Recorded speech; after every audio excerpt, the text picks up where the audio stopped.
If you would believe it, this would be my first time watching the Karate Kid movies.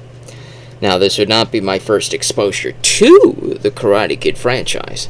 Ironically, funnily enough, my first exposure to the Karate Kid characters in the feud between Johnny and Daniel was in How I Met Your Mother's final season. In the final season, it was taking place in a wedding, all the way in the events and all the wacky shenanigans leading up to the actual wedding ceremony. Barney, the groom, brought, I think his name is William Zapka. He brought him into the picture and said, hey, this guy is the true Karate Kid. And he was the victim of the movie, and it made a meme out of it. You know how the meme was like Billy Zabka said, like, "Oh, this movie is about Johnny being the victim to this bully new kid coming in town, jumping all over his turf and all that crap." Which I have some things to say about that, of course. Oh yes, I have a lot of things to say about that. And then so I think Ted brings in Ralph Macchio so that the two of them can have a go at it. And so William Zabka and Ralph Macchio are in the final season of How I Met Your Mother, which is pretty funny to me. But that was my first introduction to the two characters, which was great. And then I finally got to watch the Karate Kid movies. I finally picked this up at like $1 at a pawn shop, $1. That's great. That's awesome. Anyways, so watching the first Karate Kid to try to see where William Zabka was coming from his portrayal of the events that went down in the movie and how this could be Johnny being the victim here. And I kept trying to see if that's true, and it's not at all. No, I'm sorry. Johnny is the antagonist. He's the typical beach bully. He's the jock. He is doing a lot of things that could have got him arrested. And let's just say that. Okay? Johnny's first introduction into the show is we learn that he is the ex-boyfriend of the love interest for the main character of Daniel, played by Ralph Macchio. And we learn that she wants nothing to do with him anymore. It's ancient history. Johnny has a bunch of cronies, at least 4 other cronies that they all go together like a pack of wolves, because they're compensating. They don't have enough confidence that they could do anything by themselves. They have to do everything together like some sort of clique. And so Johnny comes up to the girl and says, hey, babe, we should totally get back together, babe. And, Allie says, go away, I want nothing to do with you. And so Johnny grabs Allie's stereo, throws it on the ground, stomps on it, and says, see what you're making me do, babe? You're so mean to me. And then he pushes her down on the ground. He starts kicking sand in her face. You're making me do all of these things because you're such a bad person, babe. And now he's punching her in the face. You're just such a bad person, babe. And it's like, Johnny, you're in high school right now, Johnny, but if this were 2 years later, you would probably be arrested for sexual harassment, Johnny. You would probably be placed into a deep dark cell where you'd never see the light of day due to how terrible you're treating this poor girl. She's not your friggin' property, Johnny. She's your ex, Johnny. And ex means move on! That's what it means, Johnny. It means move on! Get over it! She's gone! Ancient history! You shouldn't care who she's dating anymore! You're hung up on her! I get it! But grow up and move on! Now, clearly, I'm a little bit upset at Johnny's treatment of this character, And it's like, he's not the victim at all here. This is terrible behavior. But it only gets worse. It gets almost cartoonistically bad. By Karate Kid 3, These people are practically trying to kill Daniel, and where the cops at, man? Oh no! It's like this is an alternate reality where the cops don't exist, and all problems have to be solved through karate tournament street fights or whatever. Because you ain't gonna rely on cops. Oh, hey, Mr. Cop person. These bunch of karate kids came into my shop and broke all of my windows and trashed all of my bonsai trees and broke all of my tables, punched my girlfriend in the face. You can see she's got a nice shiner going on. What are you gonna do about that? And Constable Larry goes, "Oh, did you say karate kids? I'm sorry, that's not our jurisdiction. You're gonna have to beat them in a karate kid tournament to solve that problem, Junior." And it's like, oh, great. It's like, boys in blue, everybody. Karate Kid Part 3 is the worst one. I actually like the next Karate Kid a whole lot more than I like Karate Kid Part 3. It's like there's so many problems with Part 3 that I can't even begin to describe the problems in it. There's one good thing about Karate Kid Part 3, one really good thing, and that is Pat Morita. Mr. Miyagi, man, is amazing. This guy, Pat Morita, his performance as Mr. Miyagi, going from the first film all the way to the fourth, the next Karate Kid, is a fantastic performance.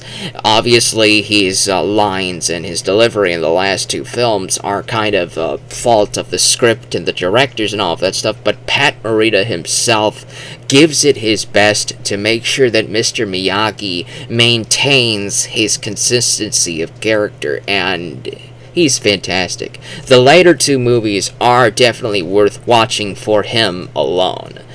But the first two are obviously the best ones. They really are. The first one I don't really need to say too much about. It's probably the perfect movie.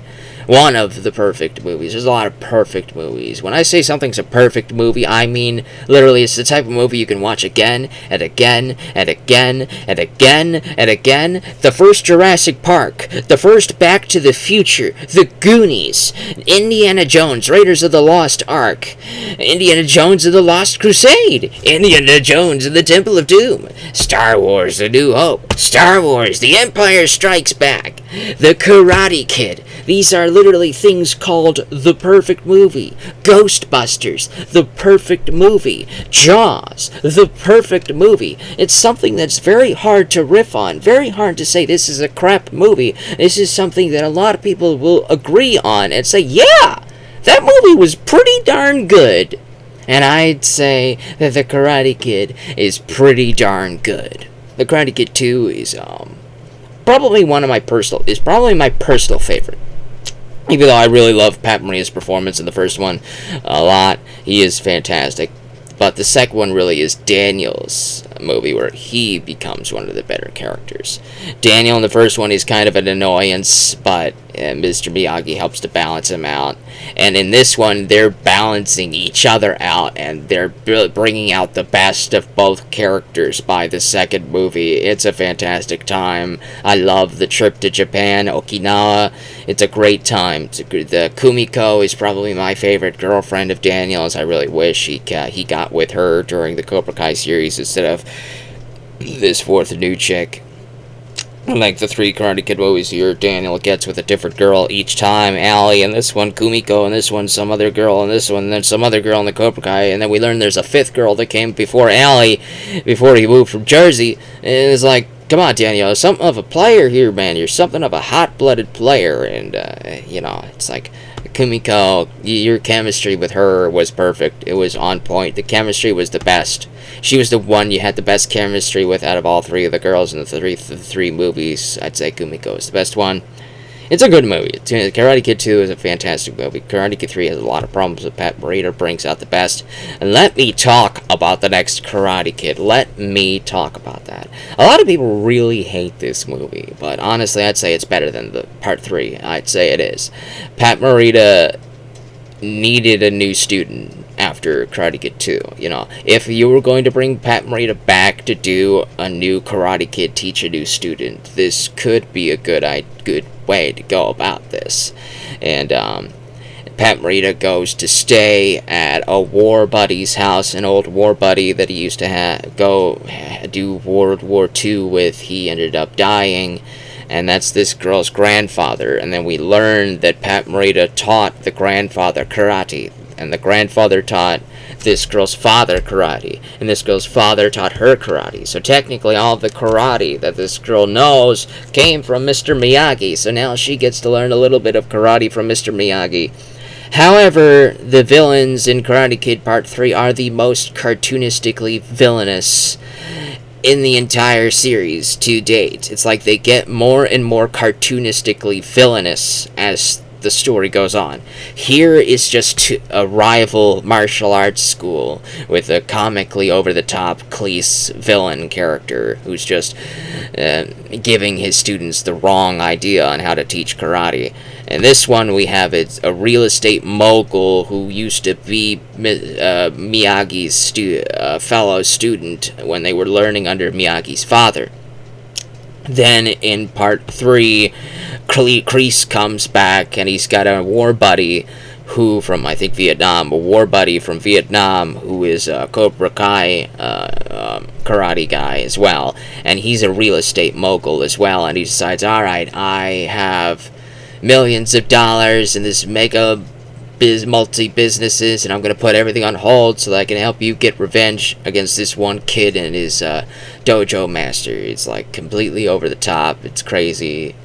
And here we have some military dude who becomes a gym coach at a high school that this girl's going to, and he's got a bunch of football players that he's teaching how to be douche nozzles, and well, they're terrible people. At the end of the film, they call out the girl's boyfriend to come to the docks. They're always trying to get them to come to the docks, and so this dude comes to the docks, and this colonel dude, the gym coach, and the other football players, who are all part of the same clique and all that stuff, they basically destroy this guy's car. They set it on fire, burn it, whatever.